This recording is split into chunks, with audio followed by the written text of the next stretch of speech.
पूरे देश में देशभक्ति का माहौल चरम पर है। इसी बीच देश भर में अवैध बांग्लादेशी नागरिकों के खिलाफ चलाए जा रहे अभियान में भी तेजी आई है। इसी कड़ी में जोधपुर से 148 बांग्लादेशी घुसपैठियों को डिपोर्ट किया गया है। रिपोर्ट देखिए। एक्शन में भजनलाल सरकार, घुसपैठियों पर निर्णायक प्रहार।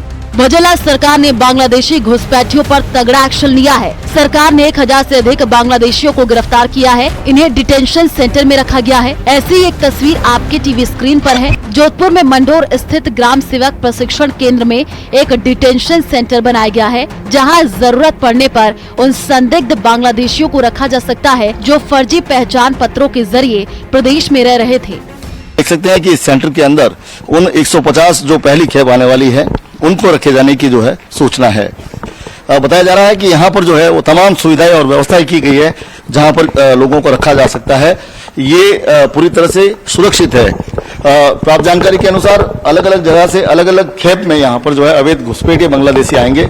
उनके लिए पानी की व्यवस्था हो या रहने की व्यवस्था, किस तरह से उनको रखा जाएगा। यहाँ कई तरह के कक्ष बने हुए हैं। इसके अलावा जो उनके सोने के लिए यहाँ पर बिस्तरों की व्यवस्था है। इसके अलावा ओढ़ने के लिए भी व्यवस्था जो है की गई है। संदिग्ध बांग्लादेशियों को वापस भेजने की कार्रवाई शुरू हो गई। बुधवार को राजस्थान पुलिस ने 148 बांग्लादेशी घुसपैठियों को पकड़कर जोधपुर में वायुसेना के एयरबेस पर छोड़ा। यहाँ से उन्हें एक विशेष विमान के जरिए पश्चिम बंगाल भेजा गया है। यहाँ बीएसएफ से सहयोग करके उन्हें बांग्लादेश भेजा जाएगा। प्रदेश में अब तक 17 जिलों से 1008 संदिग्ध बांग्लादेशी नागरिकों को गिरफ्तार किया गया है। सभी बांग्लादेशी फर्जी पहचान पत्रों के जरिए यहाँ रह रहे थे। जो घुसपैठिए अभी भी प्रदेश में बचे हैं उन्हें भी जल्द भेजा जाएगा। बांग्लादेश सरकार को भी उसके नागरिकों के विषय में सूचना दी जा रही है। ये कार्रवाई 22 अप्रैल को पहलगाम में हुए आतंकी हमले के बाद चालू हुई थी। जानकारी के अनुसार 17 जिलों में 1008 से भी अधिक जो है अवैध बांग्लादेशियों के होने की, संदिग्ध होने की सूचना मिली थी और उन्हें अलग अलग जिलों में पकड़ा गया था। अब इनको डिपोर्ट करने की कवायद शुरू हो चुकी है। इसकी पहली खेप 150 अवैध बांग्लादेशी जोधपुर पहुंचने वाले हैं। यहां से उन्हें हवाई मार्ग से पश्चिम बंगाल भेजा जाएगा, जहां से उन्हें बांग्लादेश डिपोर्ट किया जाएगा। कैमरामैन समीर खान के साथ चंद्रशेखर व्यास, न्यूज 18 राजस्थान, जोधपुर। जयपुर के चोमू में पठान मोहल्ले में बंद पड़े एक बोरिंग की मरम्मत को लेकर दो समुदायों के बीच कहासुनी हो गई, जो विवाद में बदल गई। देखते देखते दोनों पक्षों के लोग आमने सामने आ गए और माहौल तनावपूर्ण हो गया। विवाद की जानकारी मिलते ही चोमू थाना प्रभारी प्रदीप शर्मा पुलिस जाब्ते के साथ मौके पर पहुंचे। स्थिति की गंभीरता को भांपते हुए पुलिस ने तत्परता दिखाते हुए दोनों पक्षों को समझाइश की और मामला शांत कराया। किसी भी अप्रिय घटना से बचने के लिए मौके पर अतिरिक्त पुलिस बल तैनात कर दिया गया। फिलहाल इलाके में शांति बनी हुई है, लेकिन एहतियातन पूरे मोहल्ले में गश्त कर रही है पुलिस और स्थिति पर नजर बनाए हुए है। ये एक बोरिंग है यहाँ पे मोहल्ले के बीच में, और इसी में करीब 2-3 साल से बंद पड़ा था। अब क्योंकि गर्मी ज़्यादा है, पानी की समस्या आ रही है, तो उस बोरिंग को रिपेयर करने के लिए, दोबारा चालू करने के लिए मशीन आई थी। इसी बात को लेकर दो पक्षों में विवाद हुआ था। मौके पे तुरंत आकर हमने इस चीज को अपने नियंत्रण में। सन इसलिए क्योंकि जिस शिक्षक के भरोसे हम अपने बच्चों को स्कूल पढ़ने भेजते हैं, वही शिक्षक किडनैपर बन गया है और दिन दहाड़े लड़की का किडनैप कर लिया है। पूरा मामला क्या है इस रिपोर्ट से देखिए, क्योंकि 7 दिन बाद भी पुलिस के हाथ खाली हैं।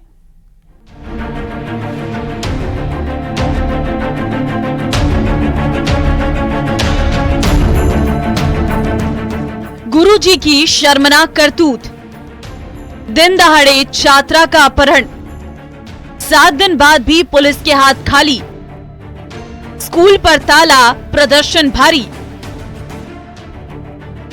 तस्वीरों में दिख रहे एक शख्स को शिक्षक कहें या किडनैपर, जिसने अपनी ही छात्रा का अपहरण कर लिया और उसे लेकर फरार हो गया।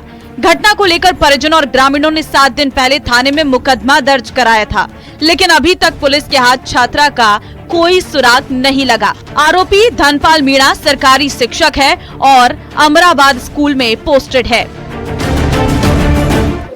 दौसा जिले के लालसोट क्षेत्र में एक कलयुगी शिक्षक की शर्मनाक करतूत सामने आई है। शिक्षक ने दिन दहाड़े एक लड़की का अपहरण किया और उसे भगा कर ले गया। घटना को 7 दिन बीत चुके हैं, लेकिन जाब्ता थाना पुलिस ना तो लड़की को दस्तयाब कर पाई है और ना ही आरोपी शिक्षक को गिरफ्तार कर पाई है। घटना 9 मई की है, जब शाम करीब 4 बजे लालसोट में प्रैक्टिकल की फाइल लेने के लिए दो बहनें स्कूटी से जा रही थी। इसी दौरान आरोपी शिक्षक ने पहले निर्जना और फिर लालसोट के जमात चौराहे के पास टक्कर मार दी, जिससे दोनों स्कूटी से नीचे गिर गई। उसके बाद आरोपी 22 साल की बड़ी बहन को गाड़ी में डालकर फरार हो गया और छोटी बहन ने घर पहुंचकर पूरे घटनाक्रम की जानकारी दी।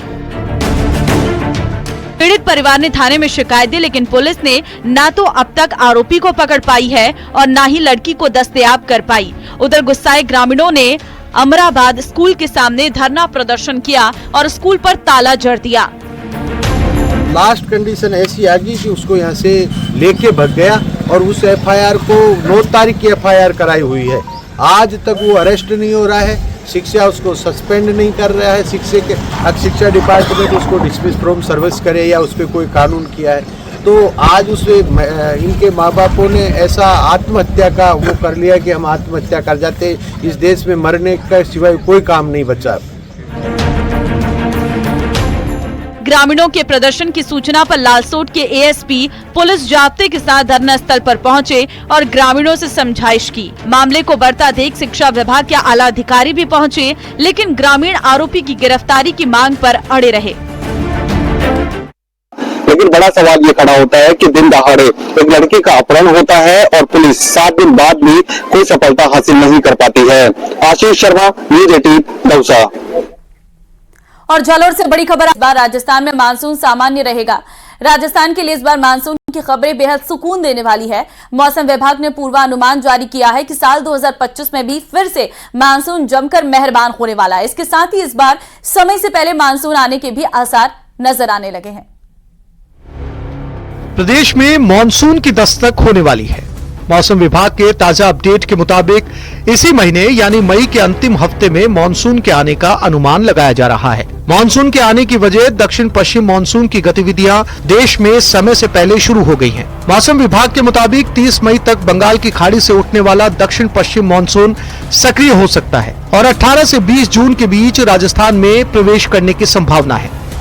समय से पहले मानसून की दस्तक किसानों के लिए वरदान साबित होगी। अगर समय से पहले सभी राज्यों में मानसून पहुंचता है तो देश के कृषि क्षेत्र को बड़ा फायदा पहुंचेगा। खेती के लिए भी जरूरी नमी समय रहते मिल सकेगी। बंगाल की खाड़ी के दक्षिण भाग, निकोबार द्वीप समूह और अंडमान सागर के ऊपर पछुआ हवाओं के प्रभाव में बढ़ोतरी हुई है। इससे मानसून के तेजी से आगे बढ़ने की उम्मीद है। इन हिस्सों में आउटगोइंग लॉन्ग वेव रेडिएशन कम हुआ है। ये बादल छाए रहने के संकेत हैं। OLR पृथ्वी से निकलने वाली ऊर्जा का माप है। ये स्थितियां मानसून के जल्दी आने की ओर इशारा कर रही हैं। ऐसे में राजस्थान में मानसून समय से पहले दस्तक देगा।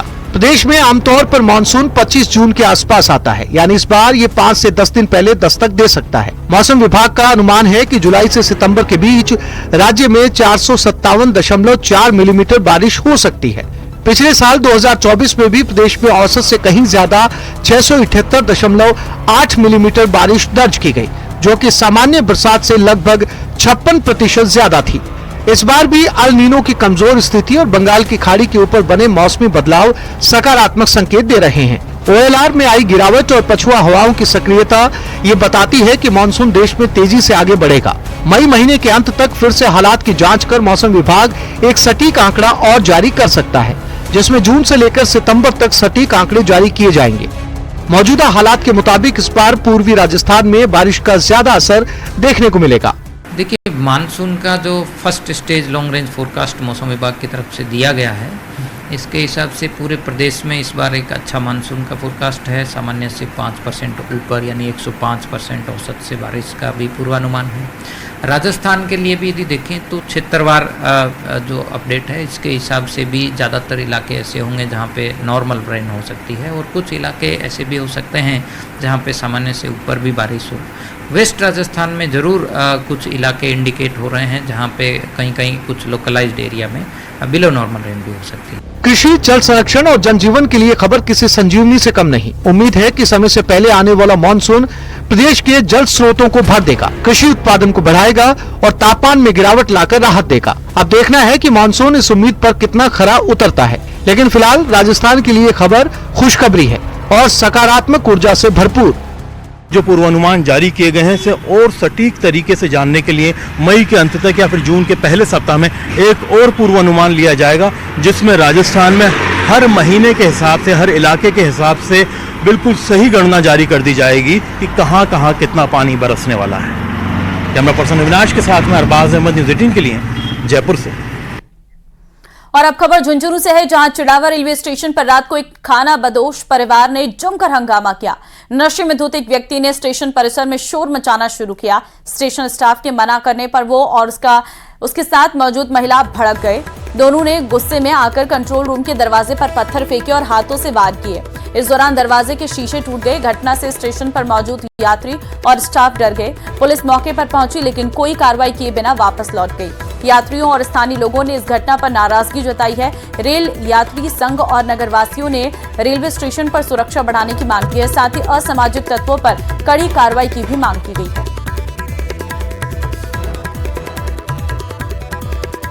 स्टेशन पे वो भिखारी टाइप आदमी है, पहले तो बाहर झगड़ा कर रहा था प्लेटफॉर्म के बाहर वो पेड़ के नीचे। उसके बाद वो लोग बाद में इधर प्लेटफॉर्म नंबर 1 पे आ गया, यहाँ गाली गलौज और झगड़ा करने लग गया आपस में। स्टेशन कर्मचारी उसको बाहर जाने के लिए कहने लगा तो वो फिर स्टेशन कर्मचारी से उलझ गया और कर्मचारी के साथ मारपीट किया और उसे चोट भी आ गई। झुंझुनू से चल के हम जीआरपी और आरपीएफ स्टाफ आया है और मेरे आरपीएफ के उच्च अधिकारी आ रहे हैं। उनके आने के बाद में जीआरपी का मैटर बनता है या आरपीएफ का मैटर बनता है, या उनके दिशा निर्देशानुसार ही आगे की कार्रवाई की जाएगी।